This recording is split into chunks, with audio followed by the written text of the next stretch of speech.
Good afternoon, fitness familia.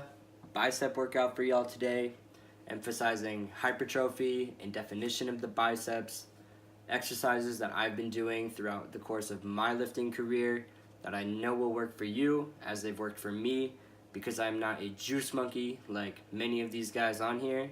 So without further ado, let's get right into it. First and foremost on my bicep workouts, I start with alternating dumbbell curls, as I can do the most weight with this exercise and really put the bicep under a lot of stress and time under tension. I am very limited in the momentum I use. I'm trying to keep all the work in my bicep.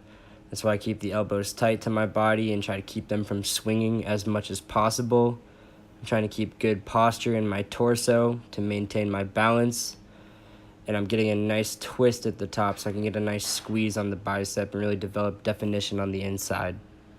Transitioning to alternating dumbbell crosses, which is also a hammer curl, but you reach across to the opposite shoulder, getting a good squeeze on the bicep, really helping you develop the outside of the bicep. The bicep is two muscles, so if you're always doing concentration work, the inside is always going to dominate the outside head, which gives you that round look to the arm.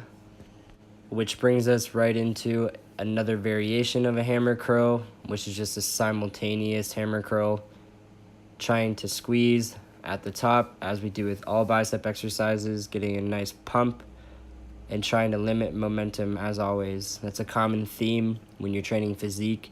You're trying to do all the work with the muscle that you're trying to work.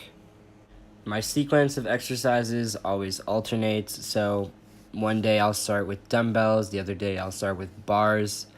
Here is a hammer curl with a bar, which is just a close grip on a flat bar. You'll feel this a lot in the forearms, but same principle here, bringing that all the way up, trying to limit momentum use.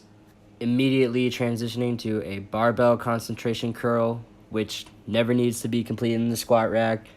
Maybe if no one's around, go for it, but I'm not Arnold, and chances are you aren't either. So let's just use the space that we have available to us and not inconvenience people trying to do leg day. Bringing us to my usual finisher for my bicep workouts, which is a dumbbell concentration curl on a preacher bench. I like to use this angle a little bit more. I'll switch back and forth between them. Like I said, I'm a big fan of variety and diversity within my workouts, so I'm always trying to create that new stimulus to get better results with my workouts. And another thing, we're always trying to get all the way down, nice stretch, really work that eccentric motion as well, not just that concentric contraction. Each are as equally important to one another. And if you're controlling the eccentric movement, you're controlling the momentum, which is almost always what we're trying to do when training physique, as we're working towards definition and hypertrophy. That's it. That's all, guys. Very basic, but very effective workout for you. Feel free to subscribe here. Check out my last video there. And until next time, thank you guys. Much appreciated as always. Happy lifting.